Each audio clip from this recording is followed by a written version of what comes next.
Hey everyone, welcome to the latest episode of the Martyn Sibley show. I'm here today with a dear friend, Anne Hawkins. We're actually just down the road from each other, but we're using Zoom because it's just practical. I mean, a little sort of backstory as to how I know Anne was, I think when I was actually in London still, Anne found me on Twitter and was doing all sorts of amazing work. And one of them was the podcast, so I was a guest on Anne's podcast. And then I was asked to come and speak at one of Anne's infamous events in Cambridgeshire, and that was cool. How long ago now, Wang? Oh, probably 10 years ago. Yeah, I was thinking 10 years, yeah. So, about 10 years. And then really more recently, as I've put down some roots a bit more and still traveling, but maybe not as much as I was, really had that need for actually seeing real people and not only digital people, but also being able to tap into Anne's amazing knowledge of business and also the network that she's built, both locally and beyond. So it's just, as always, a nice opportunity to have a chat with a friend, but also share your work and your insights for the people listening, Anne. That's great. What a lovely introduction. Thank you. Pleasure. So as we were saying a few times, we both were using social media relatively early on. So I think while our overall topic's going to be around networking, as we we're also just saying before, really social media and at events is actually, it's all networking. Do you want to just give a few sort of thoughts and experience around that, kind of, if there are, what you think any differences are, but more what the similarities are? Yeah, sure. And one of the things that does bug me a bit is when people say, oh, I don't like online networking. I prefer meeting people face to face. But, you know, when you meet people face to face, there's a real limit to how many people you can have a serious conversation with, or a meaningful conversation. You know, because if you're in a group of people, everybody wants to have a say, and there'll always be somebody who hogs the conversation anyway.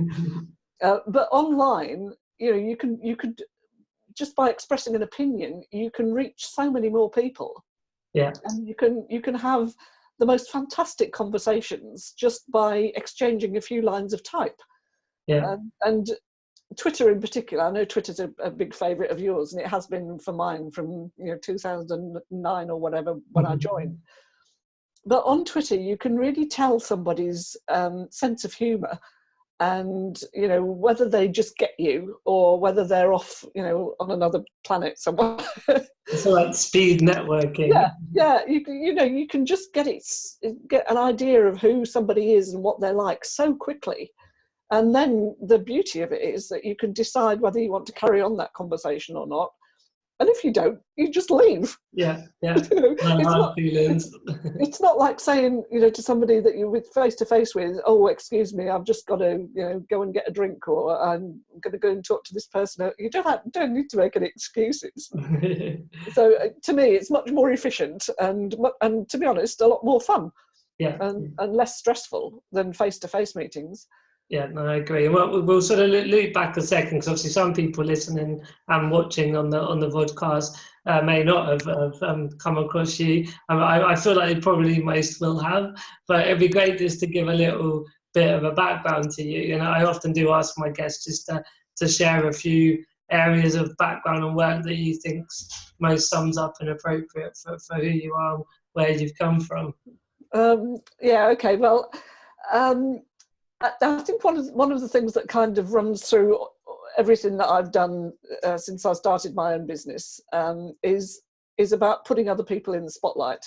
Mm-hmm. I ran a radio show and podcasting and all that kind of stuff, and the idea of all of that was to get other people to tell their stories. And I'm just fascinated by what people do. There are so many great stories out there, so many fantastic businesses, the stuff that people are doing that you just have no idea of half the things that go on. So I just love all that, and I think part of the online networking is if you ask the right questions, you get some really, really insightful answers. But as you know from doing podcasting, it is all about the questions that you ask defines the quality of the what you get back. Yeah, no, true. And I think that, mentioned in my little introduction, how we met was that you gave me those chances when I was just starting out blogging to be on the podcast and to speak. And I remember that first talk I gave for you. Was it the Inspire group? Was that what the name? That's right. Yeah. And there was quite a few people, and I'd done things at work like running workshops and training, but that was really one of the first bigger public speaking opportunities I'd had. And you just never know who's going to be in the room and what they'll take away from it, as much as it, I'm sure, led to some things that I didn't even realize were connected to some of the opportunities with you. So it is quite, I said the other day when I was talking about the Drive networking group online, it really is this sort of magical kingdom where all of these things happen that I think on the one hand, you probably knew when you set it up that things would come out of it, but you can never know exactly the type of people and the type of collaborations and the kind of support that people start to then give each other, and that community side of it is really beautiful, I think. Yeah, I mean, as you say, there is a sort of magic that happens when you get people who just get it. They know why they're there. They're not there to sell to each other. They're not there for self-promotion. Yeah. One of the things that really made me laugh over the weekend was Lenka Kopova, who does the social media show, and she does amazing things with social media. She'd been giving a talk somewhere, and she'd got this big slide that said, "Remember, it's not about you." And I just said, yes, put this in lights and with a fanfare, and you just can't tell people often enough, when they're talking to people, it's not about you, it's not about self-promotion. And I think that is quite counterintuitive to some people. Like you and I, and a lot of the members, I think all the members of Drive get that. But I guess when you're coming into business, you're thinking, well, no one knows me or my product or service. So if I don't sell it or shout about it, who will? But it's quite a weird, twisted logic that when you actually are selfless and you help others, it's sort of karma. I mean, it depends what different people believe in, but it comes back to you in an abundance. Oh, that's right. Yeah. And as you say, it is counterintuitive and also counter to what a lot of networking groups teach their members, which is, the 60-second pitch or the elevator pitch. And as soon as somebody starts doing that, you can see people going,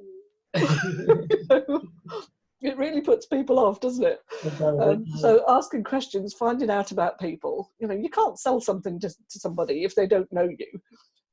You have to establish some kind of trust before anybody's interested in what you're selling.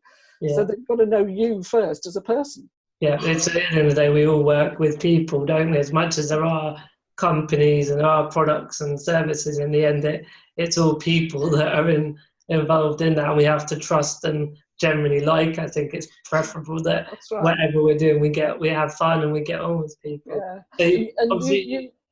So go on. I was going to say, you alluded a little while ago to the network, the group of people. So it's not just a one-on-one thing.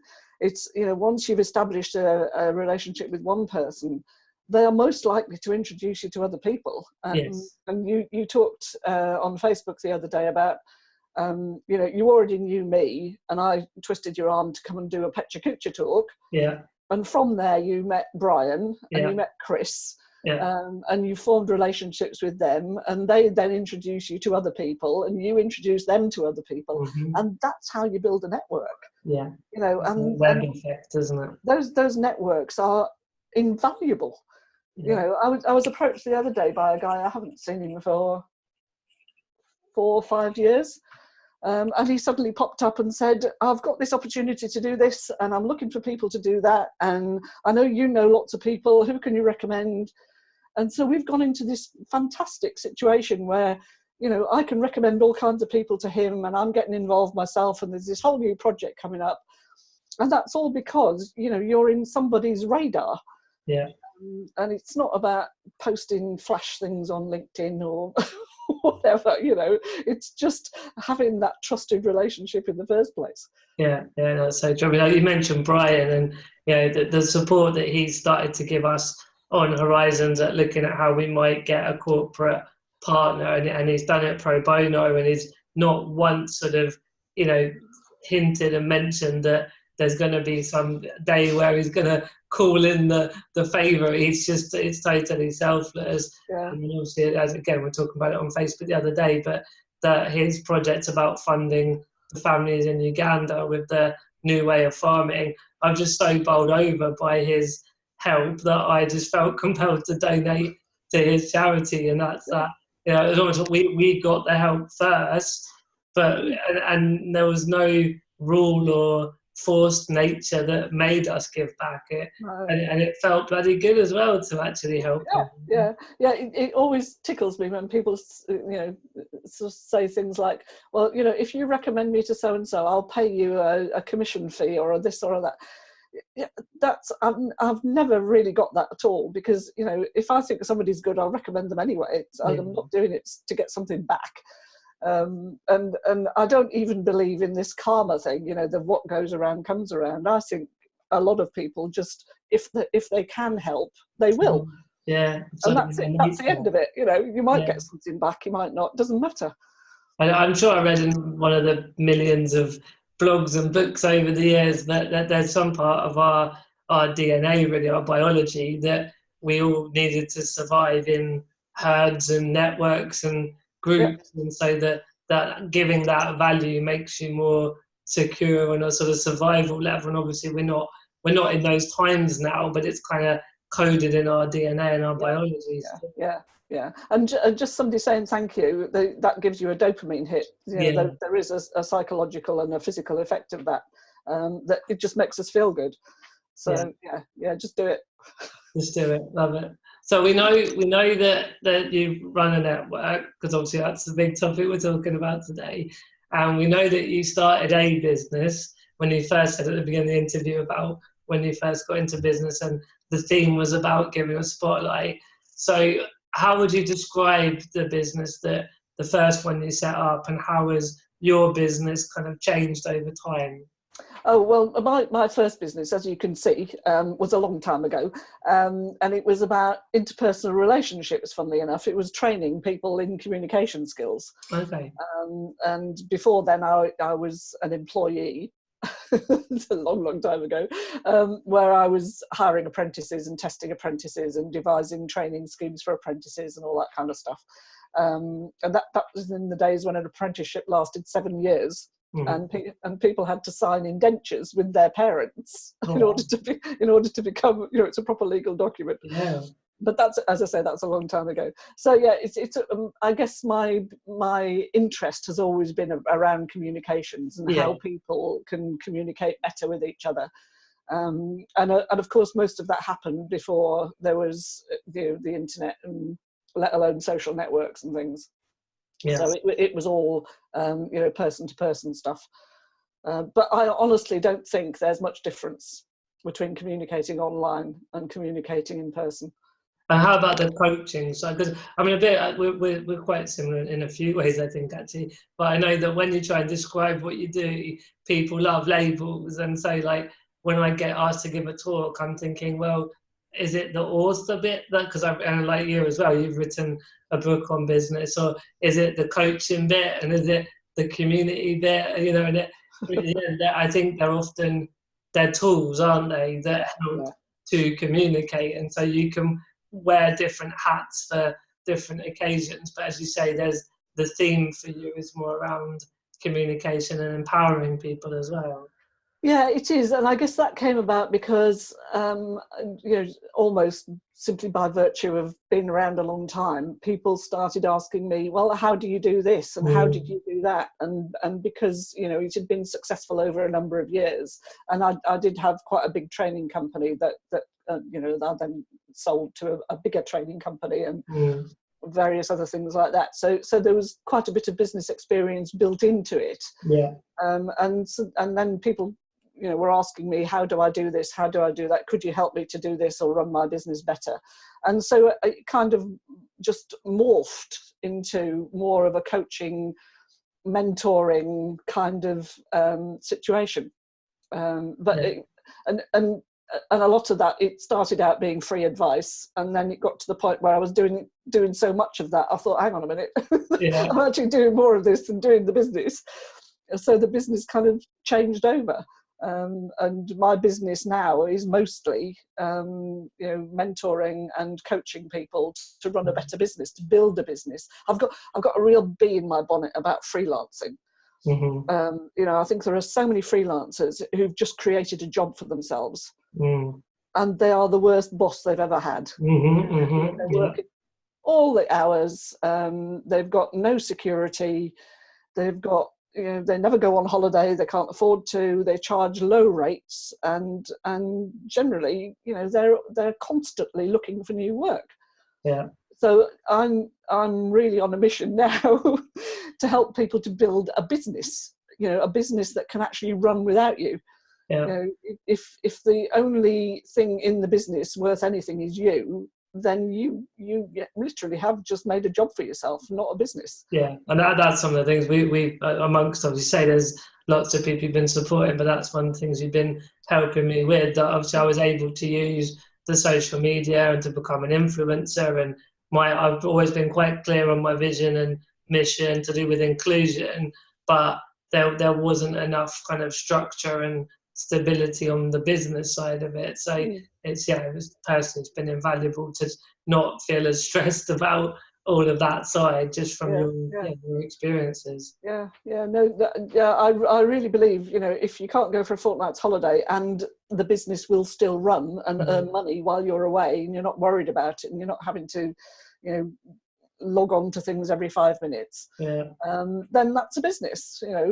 You've got other people doing stuff, or you've got systems and processes that can just keep on going in the background. And also this whole digital nomad. I mean, I love travel, and I always will love travel, but I think there was a point where I'd quit my job, the sort of entrepreneurial, the little soundbite that everyone loves to give the day they left paid employment and started their own thing, and then on the beach with the laptop. And once you've done a few days, you don't want to just be on the beach with your laptop. I love business, and you do too, because you want to make some difference in the world and you want to help people. So I think that it's great to have freedom, if that's valuable, because for people, freedom comes in different forms, but to be able to travel or work remotely is definitely a positive of being your own boss. Oh, absolutely. Yeah. I mean, my son lives in Canada, and very often, I'm doing the things that I normally do here in my office, but I'm doing them in Canada, and nobody knows the difference. Yeah, exactly. And there's no reason why they should. Still having that ability to, as you say, not be on it all the time, and to even travel and actually not have to work is also quite a good thing sometimes. No, I do think this, always on business is a problem. Yeah, it's exhausting. And it's not sustainable. You can't do that, and for any length of time. And why would you want to? What is the point of if that's the only way you can earn a living, then you're probably better off going and getting a job, or at least you might get a pension at the end of it. And 4 weeks holiday as well. So with the book, would you say that was the kind of putting all of your experiences and knowledge into one place for people to be able to sort of access it in that format? Kind of, but an awful lot of that came from my blog anyway. Right. I mean, as you know, you and I both started blogging at about the same time, and I think blogging is wonderful. I know people don't get the same response from their blog posts now as they used to. People used to actually leave comments, talk to you on the blog post. But having said that, it is still a fabulous way to show what you do and to show off your knowledge. And so I've got 10 years worth of blog posts on my website. I mean, there's several books there, really, if you put them all together. So how did you choose which ones to use for the book then? It was quite difficult at times, but it was just keeping in mind the audience was, the audience we wanted to reach was the people who wanted to grow a business. It wasn't the freelancer, it wasn't the startup, it wasn't the sort of, multiple entrepreneur. It was people who had a lifestyle business. They wanted to do something that they really liked to do, but build it into something a bit more sustainable. So that's quite a narrow little niche. Well, yeah. it isn't really, because there are 6 million people like that in the UK. Relatively. But they kind of get lumped together with, you know, lots of other small businesses. Yeah, yeah. And then so obviously we've mentioned a few times in this conversation about Drive and Drive the network and that world. So how long ago would you say that formed, and was there a thunderbolt moment when it all crystallized, or is it a bit more of an iteration? Definitely an iteration. It's 3 years old this month, actually. Right. Congratulations. And yeah, it started out with the idea of a network that wouldn't appeal to everybody, because it's not about selling, it's about learning and peer group learning. So it was about bringing people together who would share their experiences, because I'm a real believer that nobody knows everything about business. And the specialisms that people have, when you put them all together, it forms the most amazing resource. So that was kind of the idea of it, and that has stayed, but the structure of it has changed over the 3 years, you know, the way we actually do things, because some things work and some things don't. You know, you drop them and introduce new things and see how that goes. But again, that's the beauty of doing stuff, you know, mostly online, because although we do have physical events, they're a small part of what we do. And even then, you know, when we've got a guest speaker or something, we record it so that we can share it with our online community wherever they are. So it's not about just, you know, getting people together in a room and that happens at that time and then it's done. You know, it really is about sharing the learning as widely as possible. Yeah, because you mentioned there's some of the events where there's a speaker. There's also other, when we met up in St. Neots, I think it was a couple of months ago when I came, but that was nice where we had a small group and we did that round robin, and so it wasn't expert up the front and everybody just listening. It was a really interactive and engaging format, which I really liked. Yeah. I mean, this is, again, it's tapping into my personality, really, because I hate anything that is ritualized. I can't bear that if you went to every meeting, it would be exactly the same. And I know there are lots of networks like that, and some people find that comforting. You know, they know what to expect when they turn up. I just want to throw a spanner in the works. So I said right from the start that every meeting could answer the needs of its community. So the ones we have in Cambridge nearly always have a guest speaker, because there are so many fantastic businesses in Cambridge. So we can pull people in very easily. Well, Andy Boozman pulls them in. He organises it all. But then in Bedford, you've got a completely different community. You know, the businesses in Bedford are more, they're more established, they're older, they're not techie, they're traditional, and so you haven't got the people to pull on there to say, come and give us a talk about how you grew your business, because they look at you and think, well, you know, my grandfather started it in 1840, whatever.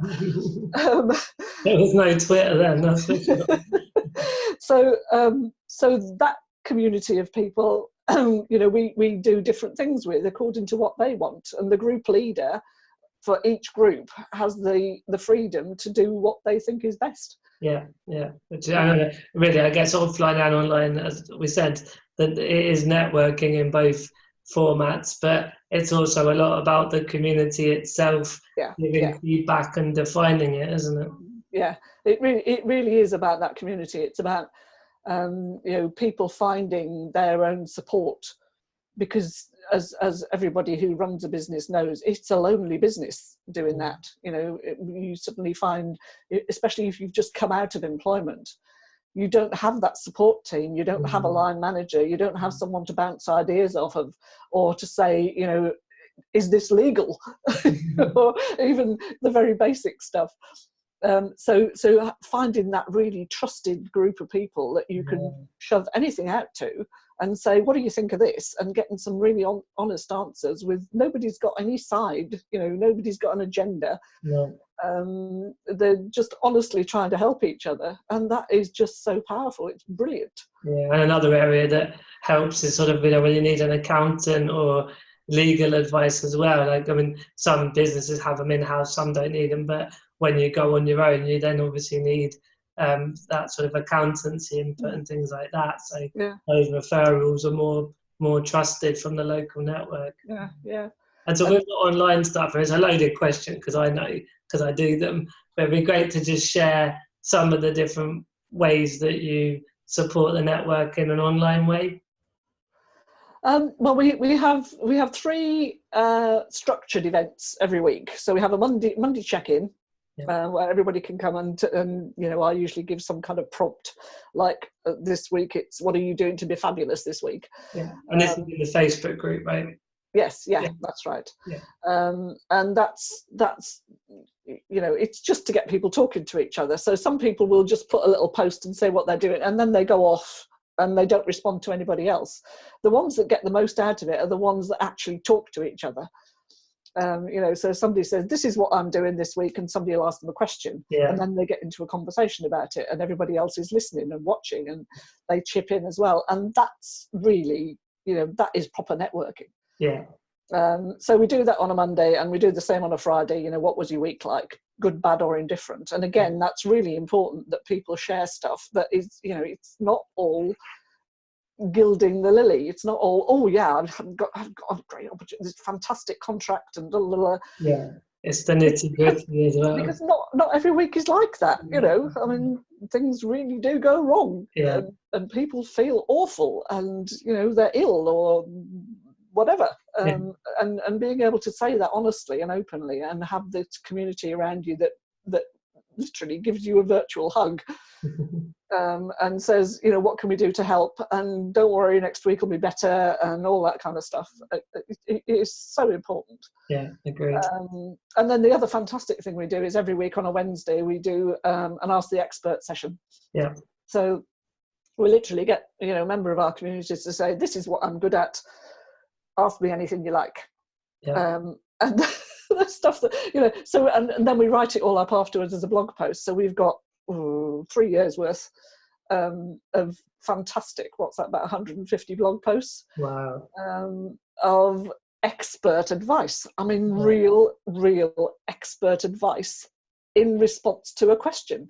And you get, because you said how many blog posts, it's just so much amazing content, because you've got that conversations going on, you've got the blog posts, and then you mentioned you've got the live events and the recording. So there's just this whole wealth of knowledge and experience that people can now tap into. It's brilliant. It really is, and because it's all done mostly done as a Q&A, it's not generic stuff, because you can find generic stuff anywhere. You just Google it and you get swamped by it.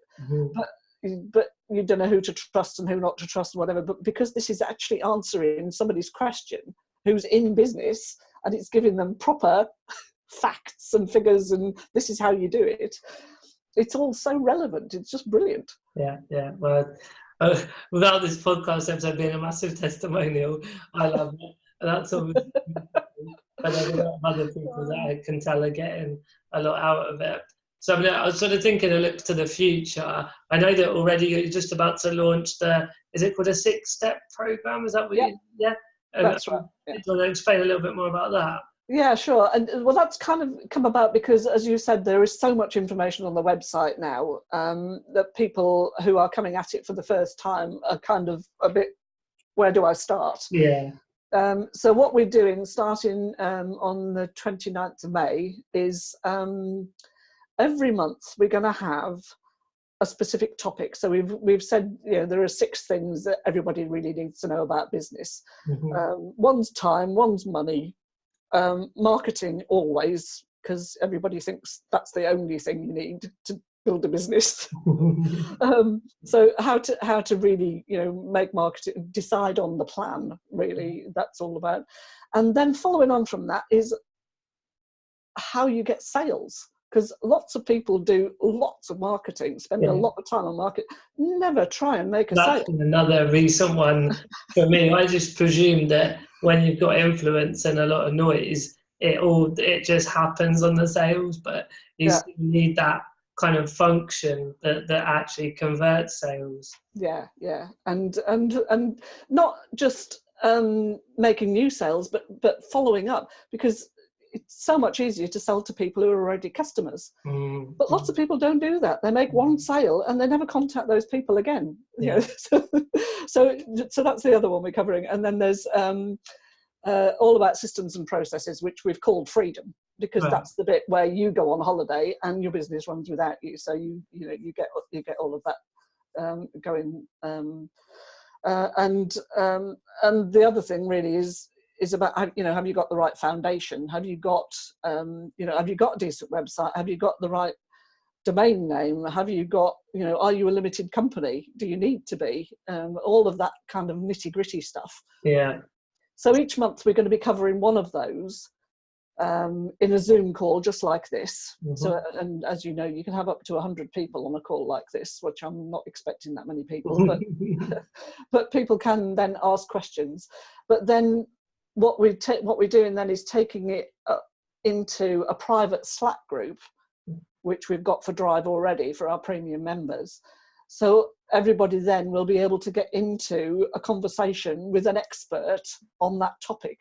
Yeah. And have their own specific questions answered. So it's kind of like a reprise of all the Ask the Experts that we've done over 3 years. Yeah. But it'll be just much easier for people to tackle it one topic at a time over 6 months. Yeah, and I think that's the part of the coaching side we were talking about earlier, that it's getting the individuals to reflect on what they want and how it's applicable to them, rather than just kind of consuming content for the sake of consuming content. Exactly, yeah. And then what we're also offering is sort of accountability. So if people say, right, this is what I'm going to do, we'll ask them to come back the following month and tell us what they've done. Or we'll say, if you get stuck, if you find that it's not working, come back and talk to us and we can help you.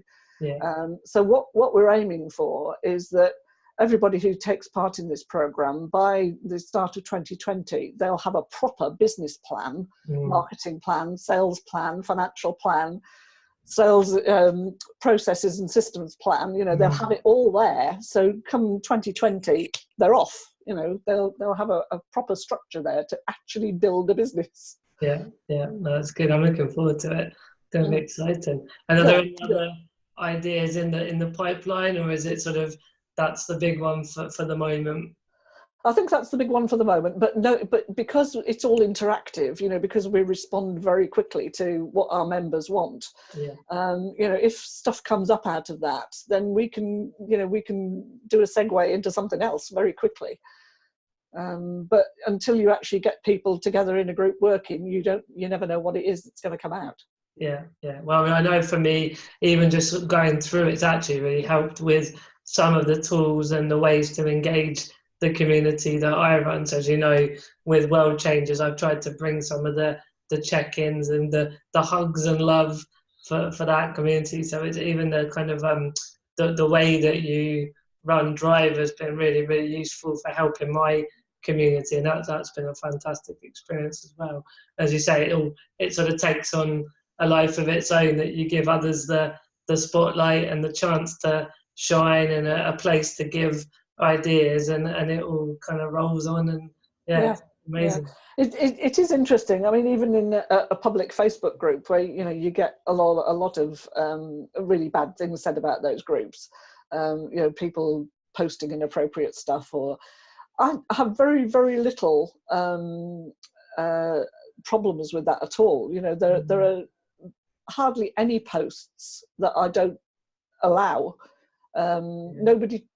Nobody tries to spam the group or anything like that. That everybody in the group seems to really respect what it's about, and they all just kind of do the right thing, which is brilliant. And because I think we might have touched on this in some chats over the years, but to what extent, like, the people, have they met you always before they join the group, or do you get sort of people that find the group through other ways as well? Most people come by recommendation, but not because of having met me at all. No, sure. So they, other members of the Drive. Generally other members. I mean, in other Facebook groups, people say what's a good group to join, and so very often we find a little flurry of people come because somebody has mentioned our group in another group. But then one of the things that you will have noticed, whenever we get a new member, everybody goes wild. The welcome is it's like a parade on the 4th of July or something. So really making people feel special, and notice nobody's ever just a number. Yeah. Everybody knows each other, and they take a lot of trouble to get to know each other as well, which is really nice. No, it's amazing, and I think there's a lot of people, that are maybe not as involved in something like Drive. They do worry about the trolling, or is it just going to be a ghost town, or all the potential negatives. But I think because you've set such a clear vision and framework, and it attracts the right people, it works so well. And it's a testament to you for getting that going and off the ground. Yeah, it's my ruthlessness, because I am absolutely ruthless about not letting people in who don't behave.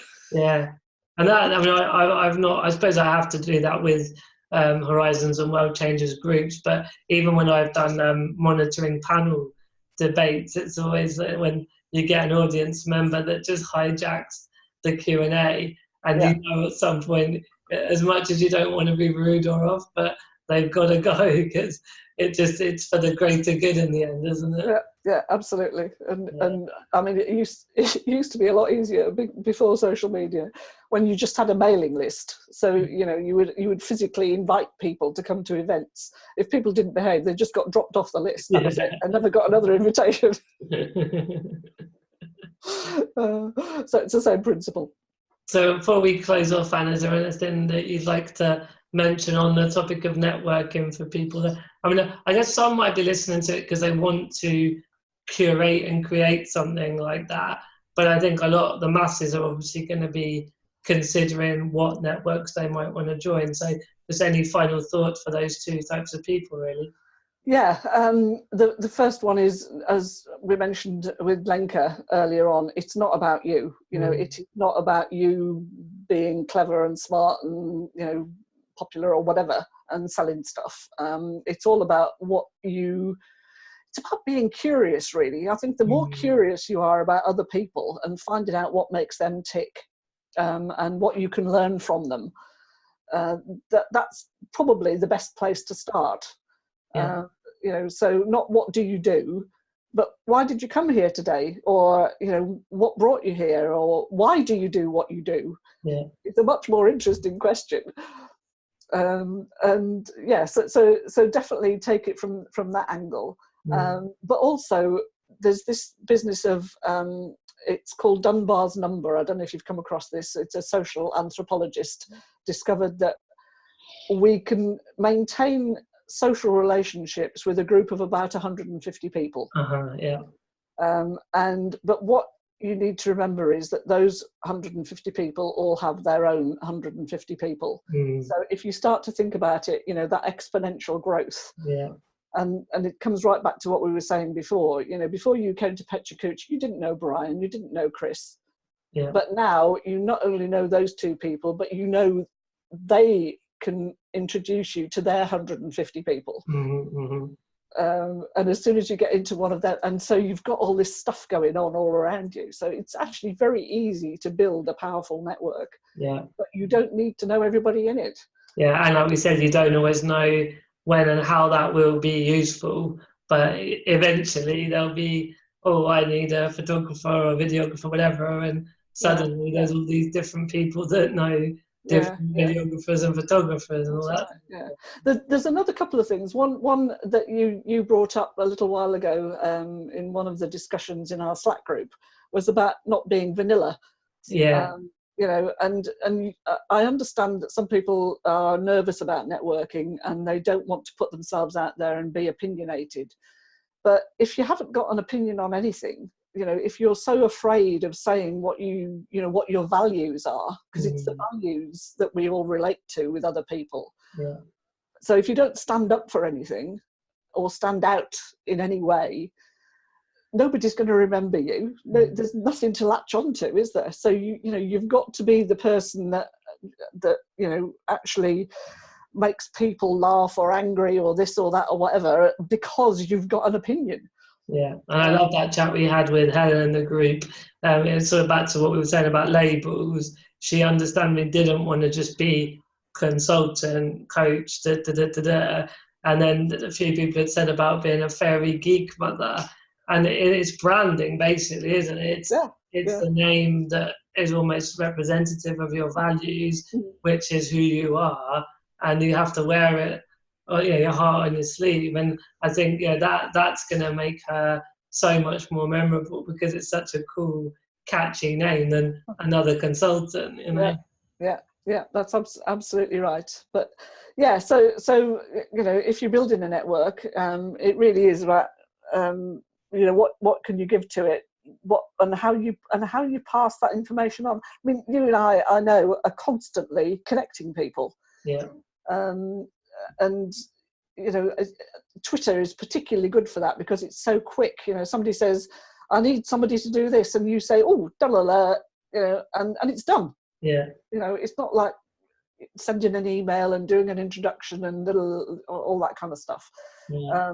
So yeah, I think connecting people, finding out, if somebody says this is what they need, and somebody who can supply that, then you do it. You make the connections. Brilliant. So where can people find you and Drive if they want to come and check out more? You'd probably be hard put not to find us. So I'm on Twitter at Anne Hawkins. Drive the Network is on Twitter. We're on Facebook, Drive the Network. We're on LinkedIn. We are on Instagram, but I'm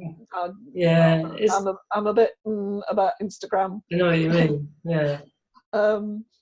So yeah, loads of places where we've got Facebook group, as we've mentioned, that's very, very active and really nice to be in, and loads of blog posts. We're always putting stuff out there of all the information that we get from our members, and we share.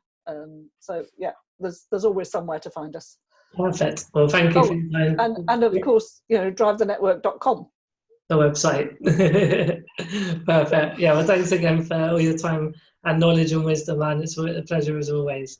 Yeah, it's always great fun to talk to you, Martyn. You know that. All right, bye-bye. Thanks for having me. Bye.